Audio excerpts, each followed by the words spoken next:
Hey everybody, welcome to the Sharpening Report. I hope you are having a great week, and I'm really glad to be talking with you today. I, of course, am your host, Josh Peck. We have some really exciting guests coming up for you in the very near future. Judd Burton is going to be returning. We also have a couple of new people, some familiar faces, so be looking forward to those interviews coming very soon. In the meantime, I've been wanting to implement more Sharpening Report episodes purely by request, because you guys have said that you like these kinds of things when it's just kind of me being my own guest, where I'm providing you with a teaching. Now, if you really like that format, I do more of those on another show I have here on dailyrenegade.com called JPD Weekly. Now, that's typically more around stuff that I think would help in discipleship.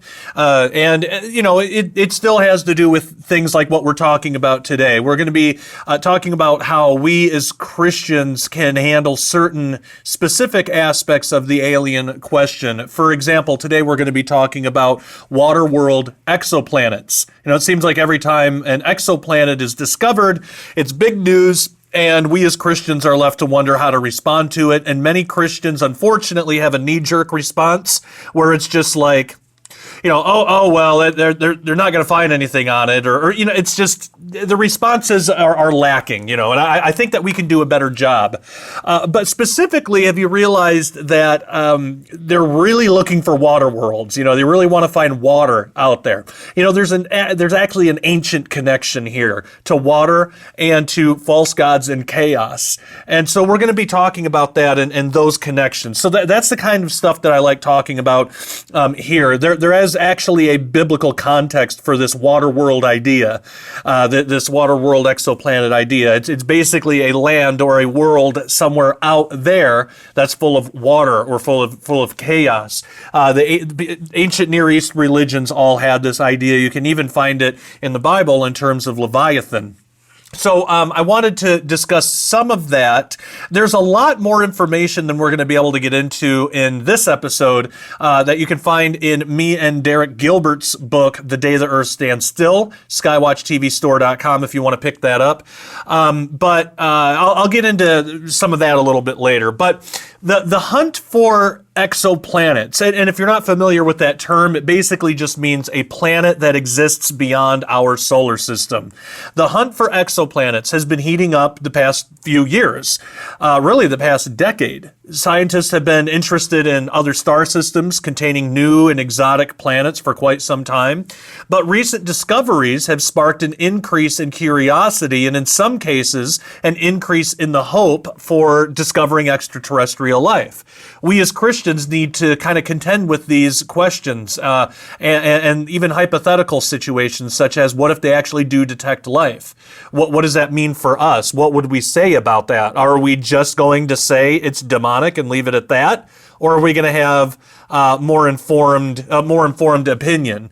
Are we going to show our hand and show that it's obvious we have only thought about it shallowly in the past 5 minutes of hearing some new discovery? Or are we going to make it obvious that we've actually given this quite a lot of thought and we have very good reasons for the opinions that we hold? Because I can tell you from personal experience, if we just stick with the whole it's just demons answer, even if that's true, if we just stick with that answer and we don't know how to develop it, it's not going to be adequate. You're not going to get anybody saved that way, and you're certainly not going to disciple anyone that way. And I say that I know from personal experience because early on in my life, my childhood, my teen years, my young adulthood, I always had questions about aliens and UFOs and how it fits in with a biblical worldview, and I was given those shallow answers. Josh, don't you know that this is just all demons? And the questions weren't taken very seriously. Well, because of that, I looked for answers in other areas, and I got heavily entrenched in New Age and about ruined my life over it. So it's really important, because I'm pretty confident that at the time, if I had known about say L.A. Marzulli or something, if I had known that there was giants in the Bible and Nephilim, and that it connects with this alien question, and it at least provides some kind of answer that we can look into and see if it's true, see if it's biblical. If I was aware of these options, within Christianity, within the Bible, I would have had no reason to go into New Age. Now, of course, I was very spiritually immature, so I went into it for other reasons as well, but that contributed to it. So when we get more and more official disclosure announcements, and they are coming. We've already been getting them since 2018, which me and Derek's book actually predict, and we have a film out right now at dailyrenegade.com that goes into detail about that prediction. I'll get into some more information on that a little bit later, but with knowing how to talk about these, we can properly keep people in the areas of study that's not going to lead them down dangerous paths. If we just slough it off and say it's just demons, and then we're showing our own ignorance on the matter, people are going to look for. You gotta know, you're representing Christianity. You're representing Christ. When you treat somebody like that and give them an answer like that, they see it as, this is what Christianity says. This is what the Bible says. Just like whenever you see some lunatic leftist on the news saying or doing something stupid, we all think that that's what leftism is, right? So it's the same thing. We as human beings do that. That's why it's so important that we represent Christ well, that we represent Christianity well, and that we take these questions seriously because they're important to people. And they have every right to ask these questions. It is very fleshly, humanly, and prideful to not take that seriously, to just kind of slough it off and say, well, don't you know that's just demonic tricks? Don't you know that? Okay, that may be true, but how do you know? Well, Josh, you just got to take it on faith. Don't you have any faith? You know, it's not gonna work. So if our heart is really to keep people in Christianity and to get people in, we need to not treat people disrespectfully like that. If they have a question, then it's worth our time to try to find an answer. And a big question, especially since religions are being built around this, a big question is the having to do with extraterrestrials and UFOs and all those things. So we as Christians need to know how to handle that. That's why me and Derek wrote The Day the Earth Stands Still. That's why I'm doing this video, and why I've done other videos on JPD Weekly. You can go to dailyrenegade.com right now, and there are 3, I think, videos. Actually, several more if you go into the back catalog, but there are 3 recent videos on this topic because news keeps breaking about this, and we're going to keep getting headlines. We're going to keep getting official disclosure announcements. And every time it happens, the world looks to the church to see what we have to say. And I'm telling you, and you know it as well as I do, they are ready to mock. They are ready to disparage anything we say. So, do we want to provide them with the ammunition? Or do we want to show them, no, we actually do know what we're talking about, and believe it or not, we're more informed than you are because we've spent the time learning these things. And we don't want to be prideful about it. We don't want to show off and be jerks about it because that'll just have the opposite effect. But we need to decide within ourselves, do we want to show off and be prideful, or do we actually want to humble ourselves and get people saved and get people to stay in Christianity, give them those strong roots instead of just the seed that is thrown to the rocks and the birds come and pick it up? The parable of the sower. We need to make that decision, because if we are in a place of spiritual immaturity where we want to use these things to show how smart we are, then you may as well not even. You got to get right with God. You need to get that taken care of before you go out and preach the gospel to anybody, or before you try to tackle these issues if they come up. If they do come up, and if you're in that state, then you need to just tell people, I don't know. You need to get used to saying, and we all need to get used to this, because there are areas that I don't know, and I have to just say that. We all need to get used to saying, I don't know right now, but that is a great question, and I really look forward to one of us coming up with an answer, or searching this out further, or talking about it. Let's talk about it. What do you think? And whatever thing they say about it, even if it's nuts, let them talk and actually hear them out. You don't have to agree with them, but hear them out, treat them like a human being, because I'd be willing to bet, if you're honest with yourself, there was a time that you held some pretty nutty views too. So I think that if we have that humility, we'll have a lot better success not only making disciples, making Christians, but also discipling people already in Christianity. Because as we know, salvation is just the beginning. We don't get people saved and then just leave them. We got to disciple them. We got to stick around. You don't want to be an absentee spiritual parent, right? So we got to stick around. We got to know how to disciple them further. So that's why I wanted to talk about this question of ET life, and specifically with the question of Waterworlds with exoplanets, because those headlines keep coming up, and they're going to keep coming up. So it's important we know how to talk about it now. With every new headline, there's an increase in the hope for discovering extraterrestrial life. People really hope for this. People really wish for it. And we can't just take the stance, well, that's stupid. Because it's actually good news, because it tells that they are hoping for something greater than themselves. That is good news, because that's some soil that you can plant the harvest in, and it might actually grow. So if they're looking for something bigger than themselves, and you might think that that's stupid to think about aliens in that way, but think about it from an unbeliever's perspective. They probably know more about aliens than they do about God in the Bible. That might not be the case for you, but that doesn't mean that's the same for everybody. There are wildly popular shows like Ancient Aliens that's filling people's heads with stuff, and they don't know how to even think any differently. So we need to lovingly be their caretakers and help them in that. We need to not abuse them because they're doing something or thinking something in the wrong way. We need to lovingly take care of them and raise them up in the faith if they're willing to accept it. So with the extraterrestrial stuff and the exoplanet stuff, the way that scientists handle this, in order to know which exoplanets might harbor life, scientists are searching for the holy grail of exoplanetary research, which is water. Now, we have a fair grasp of what is in our own solar system. The possibility of abundant liquid water is slim in our own solar system. There's some candidates, but they're very few. So recently, NASA announced the first confirmation of evidence supporting the existence of water on Mars via spectral detection. I say recently, it was a few years ago, but it's still fairly recently. Now, with that fascinating observation, it only confirms the presence of water, not the quantity, or whether that quantity is enough to support life.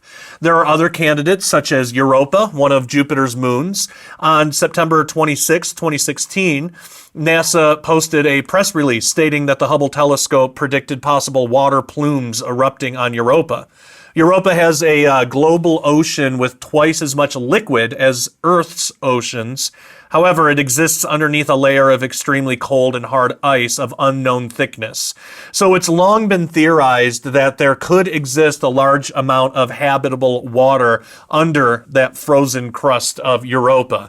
And if this is the case, there might be enough liquid water to actually support life. There could be sea life down there. And if it's ever discovered, how are we as Christians going to respond to that? Are we going to say that's the work of the devil? Are we going to say that's a lie? NASA didn't discover anything, in which case you're not going to be taken seriously whatsoever, and you may as well not even try to evangelize anybody at that point. If you can't at least be, you can have your own beliefs and opinions, but if you are going to force those on other people, you are going to make it sound like if people don't agree with your opinion, then they can't be Christian. That is a line you don't want to cross, because that is something that we will have to answer to God for someday. We all are going to have our time in front of the throne, and we're going to have to talk about some of the things that we said, all of the things that we said in our lives. And how are you going to explain that? That is not a conversation I would like to have. So it's best that we learn now, be forgiven, learn now, and not make that mistake. We don't want to lift our own opinions as high as Scripture itself. Actually, in the Dead Sea Scrolls, the ancient Essenes considered that idolatry. They considered the Pharisees idolaters because they held their own opinions of the Scripture as high as, or even higher than, the Scripture itself. So we don't want to make that same mistake, but it is in human nature to do that kind of thing. We don't want to be idolaters in that area. All right, now, as of now, There's no direct and clear evidence of life on Europa or anywhere else in the solar system, but that's as of now. That could change any day. And actually, a lot of the way that these discoveries are made and the way that they're announced, a lot of times scientists will know about the discovery months in advance before it's announced because they want to confirm it. They don't want to announce something and be wrong and then have to backtrack on that. They want to be careful, but the bigger the announcement, the longer typically they know about it before it's announced. It's possible that some type of microbial or even maybe more complex life has already been discovered, and it just hasn't been announced yet because they want to confirm it. They want to make sure it can't be anything else. That kind of thing can take time. So it's actually possible, kind of unlikely, but it's possible that life has already been discovered, and we just don't know about it yet. Now, there's other contenders, but from about possible areas of life outside of Earth. But from what we understand about our solar system, it's an unlikely place to harbor complex extraterrestrial life of any kind, just the universe in general. Most other planets are simply uninhabitable in our own solar system. Others have slim possibilities, but so far nothing to get overly excited about, and not enough evidence to warrant expensive exploration, because we have to keep in mind that it costs a lot of money to do that stuff. So scientists have expanded their efforts beyond our solar system in hopes of finding a truly habitable world. But what if they do discover a habitable world? What if they find life? How do we as Christians think about something like that? And in reality, that's the purpose of shows like this and our role as Christians today. We need to properly teach people truth in all areas, plus teach them how to learn truth and separate it from lies, because lies are incredibly easy to believe. Typically, human beings want to believe lies because they're more convenient. Now, they're not really more convenient, but it seems like they are. We do that separation of truth from lies and through discipleship and stuff. We do all of that extensively at dailyrenegade.com. And we certainly hope that you'll go there and become a member. If you get a monthly or yearly membership, you'll have full access to my newest film called What Comes Next, that deals with how Christians should look at the UFO disclosure movement that's been opening up more and more in our government today. Your kids are having to deal with this right now, and they have questions about it. We need to know how to talk to people about this, including our own families. This is a truly historic moment. It will be known as the Abraham Accord. Ever since the news broke of the peace agreement between Israel and the United Arab Emirates, many Christians have been wondering what it all means. Is it significant? Is it momentous and historic? Or could it even be prophetic? Most importantly, after this, what comes next?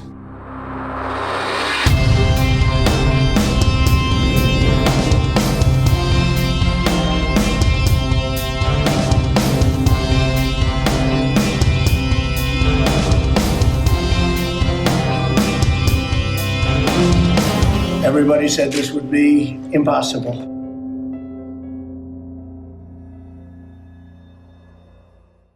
Now, that film, as of right now, it's only for paying members, so you need a monthly or a yearly membership. But if you want, and the reason for that is because of censorship issues. For example, I have a movie, Silent Cry, The Darker Side of Trafficking, that is about the occult side of child sex trafficking. I have that up on Amazon. Amazon accepted it just fine. But for What Comes Next, the film, that's the title of it, What Comes Next, for that film, for some reason, Amazon absolutely outright rejected it. They did not offer us a reason, and they said that we were not allowed to resubmit. So there's something there that's damaging to some narrative. And that worries me because that makes me wonder what are they worried about, or what do they know? Do they know that something's coming up? that we don't know about yet? What is in this film that's so threatening? And I don't know if it's that or if it's just Amazon is just being weird. I don't really know, but I still think it'd be a good idea to check out the movie and make that decision for yourself. So because of the censorship stuff, we're going to try to put it on another platform for rental, but we don't know if we can. And we can't just put it up for free because, again, YouTube and places, they don't only delete things, they blacklist it. So if it gets deleted from, like if we put it up for free on YouTube and it gets deleted, it's blacklisted on other websites too. And it severely diminishes our opportunity to be able to get this out to people. Now, there are other platforms such as Rumble and things like that, but they, as of right now, while I like those platforms, they have very small user base compared to more widespread things. So we're trying to find that balance. We're trying to find some way, and it takes time to find out what our best and safest option is to get this into as many hands as possible. So while we're doing that, and I don't know if it's going to change, and I can't guarantee it's going to ever be available anywhere else except here on DailyRenegade.com. It really all depends on what's out there. But as of right now and for the foreseeable future, the only way to watch this film is to get a monthly or a yearly membership at DailyRenegade.com. Support the ministry. If you financially support the ministry and you believe in us enough to do that, then we can trust you with the film. We can't do that just for free trial people because anybody could get a free trial. They could download or record the video and then they could go put it up somewhere else. And then if they do that and it gets deleted, then it's blacklisted. And then we're going to have even more trouble getting it out there to people. Actually, somebody did that with Silent Cry. They put it up on BitChute. So we have to be very careful about that. It's not about money. It's about censorship issues. It's about safety. There's a lot of things involved. So for right now, DailyRenegade.com is the only place to get the film. It's the safest way that we can offer it to you today. Again, that is only for paying members. But if you want a free trial, you can do that. You can see if you like the website. And even if, and in either case, there are still some free things for you. Most specifically, we have a free episode of the Sharpening Report right now with financial expert and Christian Terry Saka. He's and you'll find that right on the front page of DailyRenegade.com. You don't need a membership. And you'll get the full episode. And it explains the financial crisis that we're in now and how we as Christians can safely protect our assets with an actual Christian company. This company is amazing. That's why this episode is free, because I believe in this so much. Whatever benefit we get from making things available to members only, there is a certain level of protection there. Because this has to do with people protecting their own assets and actual, information, something that I believe people are going to need right now because of the current administration and the way the economy is going, and for several things that Terry Saka himself has said from his own expert opinion. I don't want to put a paywall in between that. I am taking a risk.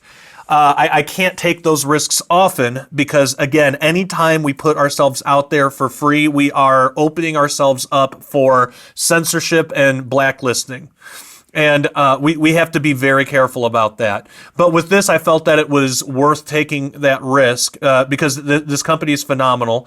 It's basically a ministry effort that they do for us Christians, and it's done through precious metals. So you can go there or just go to Cornerstone Assets in the link in the description below to request more information.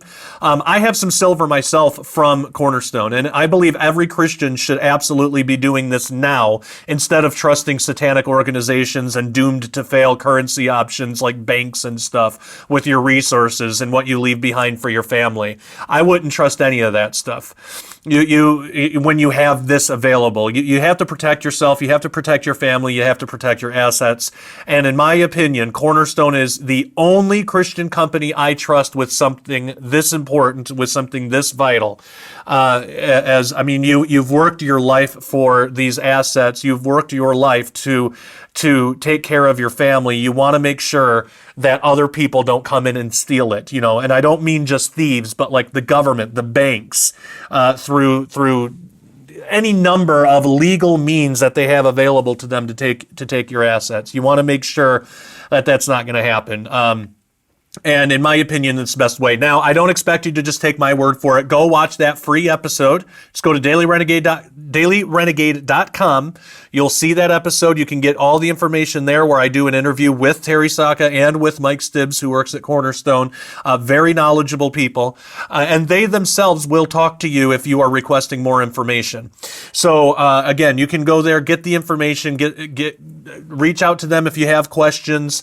And then I can just tell you from my own personal experience, I've been going through this company for a while now, for a few months now, and it's been nothing but wonderful. It's been great.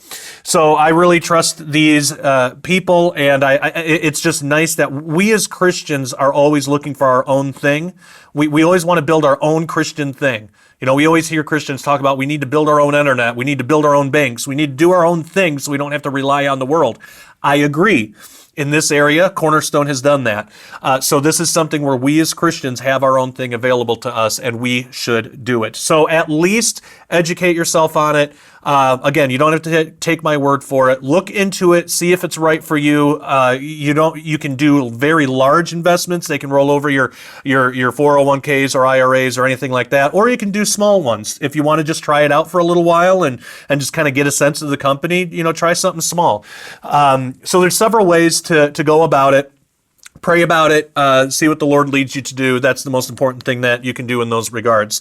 DailyRenegade.com. Okay, back to exoplanets. So it seems like every time a new exoplanet is discovered, the story is covered heavily in the news, and interest in the possibility of extraterrestrial life is reignited.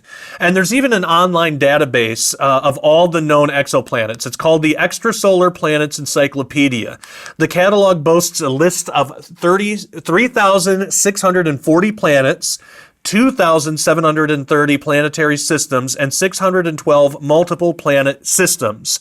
It was established in February of 1995, and this online encyclopedia is consistently being updated with new information and discoveries. So clearly, for something like this to even exist, exoplanets are considered a very big deal to many. Now, we saw this to be true in early 2017 when reports came out stating that astronomers were preparing to search for extraterrestrial biology in the atmosphere of a planet in the Wolf 1061 or 1061 star system, which is only about 14 light years away from Earth. The system is known to host 3 exoplanets and could be a target for NASA's James Webb Space Telescope at some point in the future. Now, that was first scheduled to launch back in 2018, and at the time they were talking about a possible delay until 2019.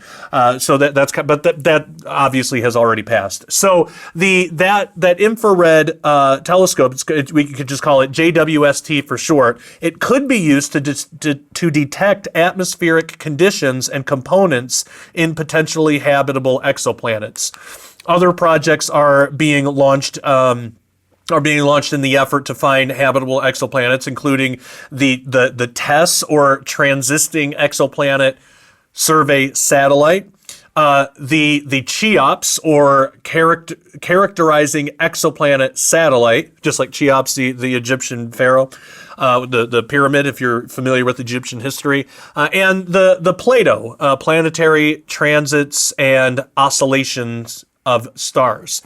Now, the idea is to find planets in the habitable zone of stars with the right conditions for liquid water. If scientists can accurately determine exoplanetary atmospheres, they might be able to detect the chemicals revealing information about actual present biology. So the Wolf 1061 system hosts a small rocky exoplanet called Wolf 1061c within its habitable zone. This is one of the closest exoplanets where the possibility of finding evidence of biological life is thought great enough to justify the effort in actually looking for it. Now, like most exoplanets found within the habitable or the Goldilocks zone, there are more factors to consider than just the zone itself. So, for example, Venus is considered to exist within the inside edge of the sun's habitable zone and is relatively close to the same size as Earth. Yet, Venus would not be considered habitable by any means. The atmosphere of Venus is so toxic and thick due to, too much energy becoming trapped. It causes the planet to heat up to temperatures hot enough to boil lead. I don't think anything's going to be living there. Scientists believe it may have been habitable at one point in the distant past, yet any water potentially existing would have long since been broken down into hydrogen and oxygen atoms. The only place on Venus considered remotely habitable is high up in the atmosphere. Now that leads some scientists to speculate that floating life forms might currently be present, and perhaps human beings might one day inhabit Venus in cities made to float high above the crushing, lower atmospheric pressures of the planet. But that possibility is highly, highly unlikely. It does go to show, though, that there are many factors outside of the exoplanet's size and proximity to a star to consider before determining whether one is actually habitable or not. Now, one of the biggest discoveries in the past few years was made of about exoplanets, in recent history was the TRAPPIST-1 system. The name of the system derives from the telescope that first discovered it. So the TRAPPIST, it's a Transisting Planets and Planetesimal Small Telescope. That's what it's called. TRAPPIST-1 is a planetary system located 39 light years, 12 parsecs, away. It's located in the Aquarius constellation. The star in the TRAPPIST-1 system is 12 times less massive than our sun and only slightly larger than Jupiter. 7 planets had been discovered orbiting the star. The system was first discovered by the TRAPPIST telescope. Additionally, there were other planets later discovered using the TRAPPIST. The Spitzer Space Telescope, the Very Large Telescope, VLT it is actually called that, Euclid and the Liverpool Telescope and the William Herschel Telescope. So all planets in the TRAPPIST-1 system pass in front of their star from our perspective here on Earth. The planets were discovered in a way many other exoplanets are discovered. Regular and repeated shadows of the planets are cast during their orbit around the star, and that allows transit signals to be used to measure the orbital periods, sizes, and masses of the planets. Now, it was discovered that the planets are consistent with a rocky composition. It was also found that the planets in the TRAPPIST-1 system have sizes and masses really similar to those of Earth and Venus. They receive an amount of light from their star that is similar to that of many of the planets in our own solar system, from Mercury to beyond Mars. The TRAPPIST-1 exoplanets are considered the most optimal for habitation compared with any other exoplanet discovered. And there's great hope within the scientific community of discovering evidence of biological life on one or more of the TRAPPIST-1 exoplanets. Now, in the minds of certain scientists specializing in these areas, what will increase the chances of that great hope that they have being realized may not reside in a rocky world, but rather in a watery world, a planet covered entirely or at least mostly with liquid water. Now, from a purely scientific and perhaps all-around logical point of view, the existence of liquid water should drastically increase the chances of finding extraterrestrial life on any given planet or moon. Of course, as of now, the only planet that we have to compare anything to is our own. But more than 70% of Earth is covered in water.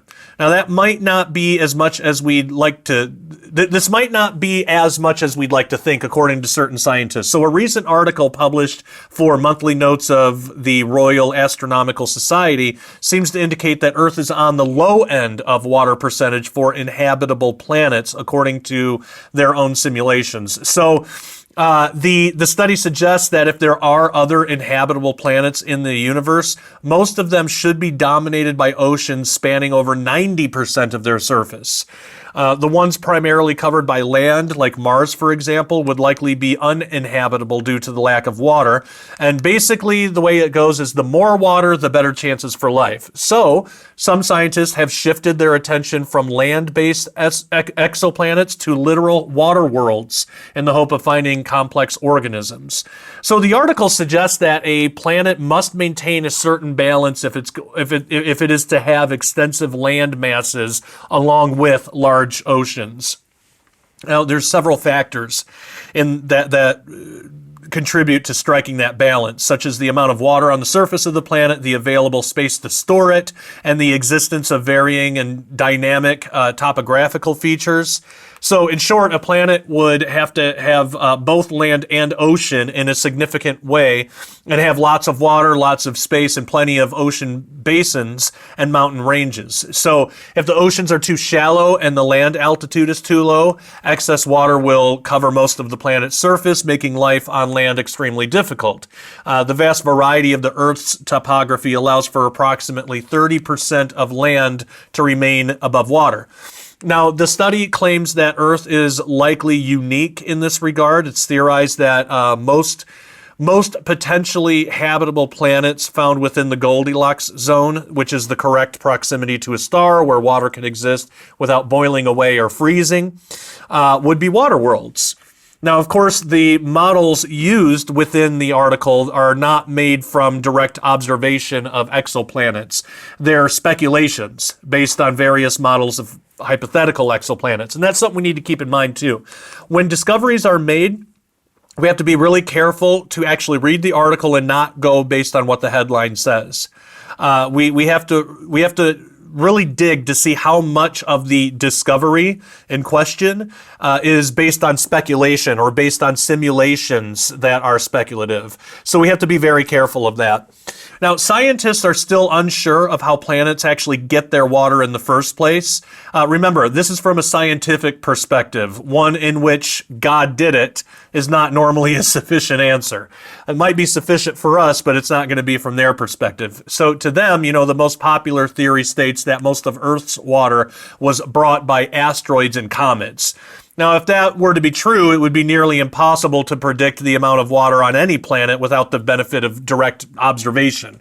Every star system is different in terms of number of asteroids, comets, moons, other nearby planets, that sort of stuff, which can all affect the outcome of water delivery, if that's in fact how planets got their water.